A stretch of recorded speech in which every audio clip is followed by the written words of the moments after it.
Hello and welcome to Pro Trader Strategies Market Commentary for Monday, September the 30th. My name is Eric Wilkinson, and yes, you might recognize me as the Wolfman from CNBC or other mainstream media. I'm here to actually teach you guys how to implement strategies into your portfolio. Yes, that's right, implementation. It's not about how to build them, it's about how you implement those.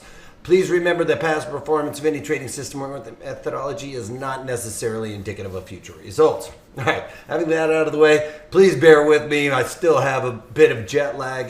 That is a tough run. If you guys don't know, I flew over to Cologne, Germany, and was there for a week. And literally, it's basically by the time you get caught up with your sleep, there being about a 9-hour difference, that it is time to come home. And they lost my luggage on the way there, so that was not really all that fun. I wasn't going to even check my bag last minute. I figured, what the heck, I'll do it. I had a couple layovers. I didn't want to be dragging that thing around, and sure enough, they lost it. And not too happy about that. But let's get on with economic data. One thing I want to run over is last week we got some of those flash PMI numbers. Remember, Purchasing Managers Index is very forward-looking. That's one of my favorite numbers to look at. So across the pond, pretty much everybody is looking very recessionary on the manufacturing front, that being French and German manufacturing. Those are the biggest manufacturing sectors. Also, the greater European region looking pretty weak there. Services sector didn't look too bad, but we really need to look at the manufacturing sector to really determine that recessionary aspect. Not everybody can be a service sector economy like the U.S. is kind of turning into. All right, and then basically here today we didn't really get a whole lot other than we got the Spanish flash CPI coming in at 0.1%. German unemployment change came in a little bit better than expected. It was negative 10,000, expected to be 5,000, so that's good. A positive 5,000 is what it was expected. And Chicago PMI here in the United States came in at 47.1, expected to be 50. Now, that is a PMI number, Purchasing Managers Index. It's not the ISM, but it is giving us a breakdown of the individual sectors of the economy. So it will give us a bit of an indication on our Institute for Supply Management numbers. And we don't want to see those numbers coming in below that 50 mark. It isn't the first time we've seen it in the last couple of months. Remember, basically back in June we got a negative reading, July we got a negative reading, August was positive, and now another negative reading here. So we didn't get really three in a row. 3 in a row is that big indication as to it being recessionary. So we haven't really seen that, but we're seeing the kinks in the armor there in that economic data point. All right. Without further, and also last week we did get a crude oil inventory number. That was a big build, and that's why we're seeing a little bit of weakness here in crude oil, heading back down towards that area that I've been talking about, where we're going to start building in possibly even a new point of control, or building out, maybe not necessarily a point of control. That might be a little aggressive, but start trading in and around this area. This is the sweet spot, I think. Basically $52 to $55 is really where I would like to see this market trade and fill in this low volume area. The reason why is because that is that sweet spot where it gets gas below $3 a gallon. I think once we start seeing as a retailer that gas above $3 a gallon, then that really starts crimping our spending elsewhere. And I'd rather see that velocity money picking up across the board.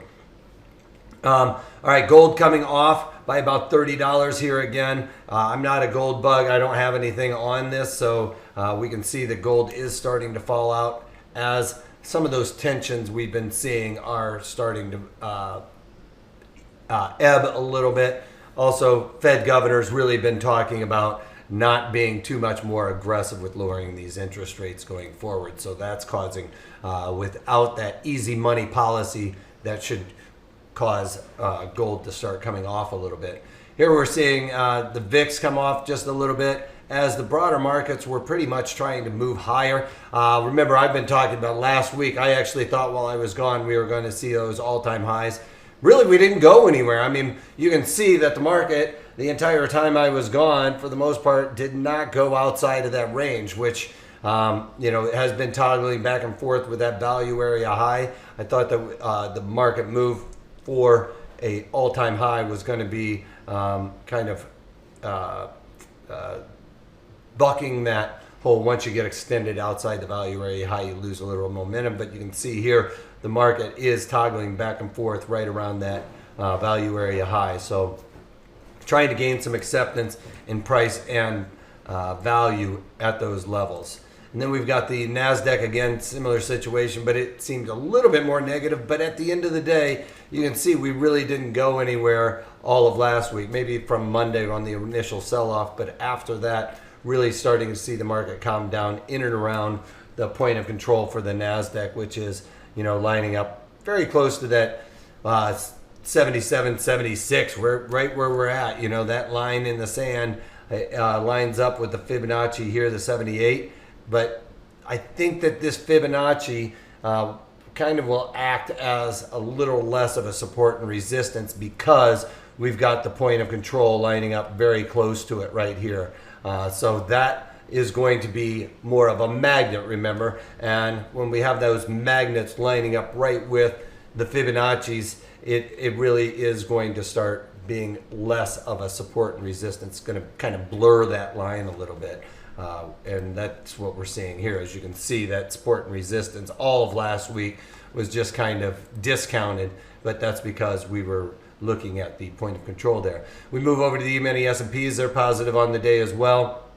Again, last week didn't really move anywhere, although we did find support on this 23 Fibonacci here, and it lines up with the value, one of the value area highs here, and the 50-day moving average. So although we are below this 9-day moving average, which usually signals short-term bearishness, I think we could easily find ourselves peel out. I'm still looking for those all-time highs to come out.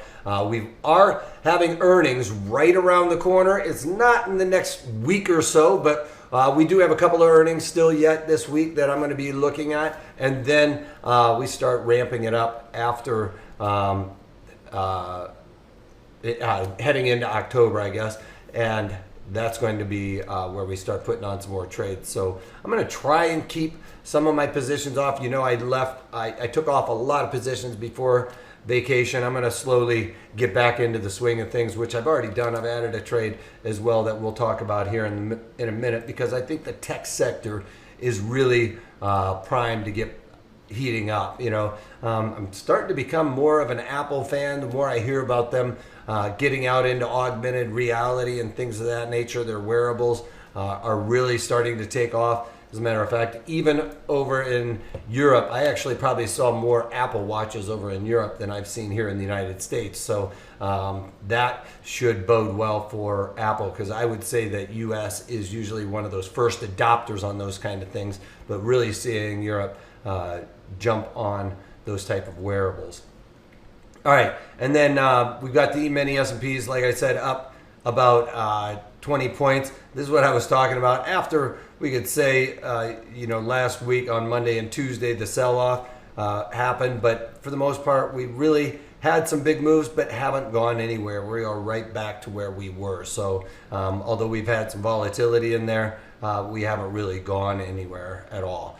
All right, now what I was talking about with the tech sector, I didn't want to pick out any individual one, but I think that Activision, Nvidia, EA Sports, all of those types of stocks should start moving higher. So I decided to play EA Sports to come out and break out above my Fibonacci extensions here. So I think that this high right here of 82.75 is really where we're going to look to break above. So I was looking at the 82 calls to buy, but I decided to go out just a little bit further to the 84s, because I think if we get up here above this little area, you can see we've never gotten extended, and usually we'll get some extensions down where we get a little bit of a tail here on getting overdone to the upside or the downside, and that kind of lines up with my theory of it hitting 84, which is really where I'm looking for on this trade. So I went into the December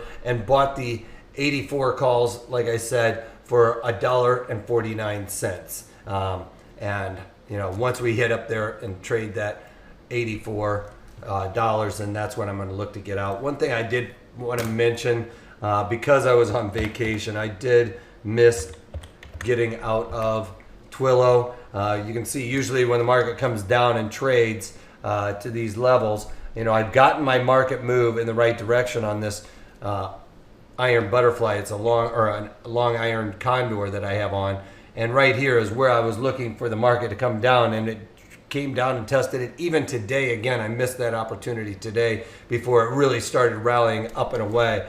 But if you guys remember, usually with this type of trade, I'm looking to get out of something like this when the market comes down, and I have on the put side, as the put side goes, the November, I am long the 115 puts in there and then short the 105 puts. And usually I go down when those probabilities of me being kissed are much better than the probabilities of finishing in the money there. The 105 strike was tested a couple of times, and of course I missed that opportunity of getting out of that because I was on vacation, for lack of any other excuse. I mean, maybe I should have had on some kind of resting order in there, but I didn't, and I'm paying for that today. So a bit of a misstep there on TWLO, but I'm going to be looking to get out of that also. I've still got an opportunity, maybe tomorrow or something like that, to get out of that one.